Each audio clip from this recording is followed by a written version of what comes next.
ప్రభువైన యేసుక్రీస్తు నామములో అందరికీ వందనాలు.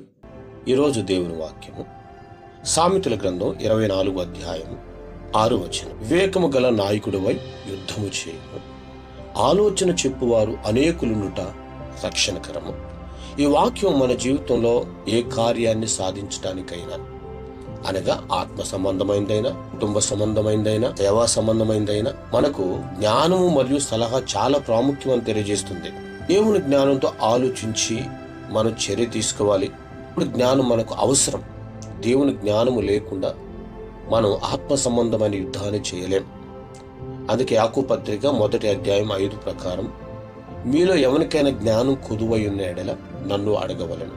ఈ ఆత్మ సంబంధమైన యుద్ధం మనం చేయాలి అంటే ఆత్మ సంబంధమైనటువంటి జ్ఞానము కావాలి, దేవుని సహాయం కావాలి. దేవుని జ్ఞానముతోనే శోధనలను, సమస్యలను, వ్యతిరేకతలను, ఆటంకములను, అడ్డంకులను మనం జయించగలుగుతాం. అంత మాత్రమే కాదు, కొన్నిసార్లు ఆత్మీయులు, ప్రార్థనాపరులు కంటే గొప్ప దైవజనుల యొక్క సలహా తీసుకోవాలి.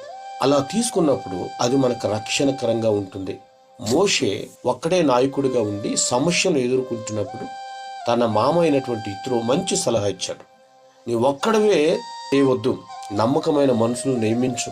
సలహా ఇచ్చినప్పుడు మోషే ఆ సలహాను విని పాటించటం వల్ల భారం తగ్గింది, వ్యవస్థ క్రమబద్ధమైంది, ప్రజలకు త్వరగా న్యాయం లభించింది.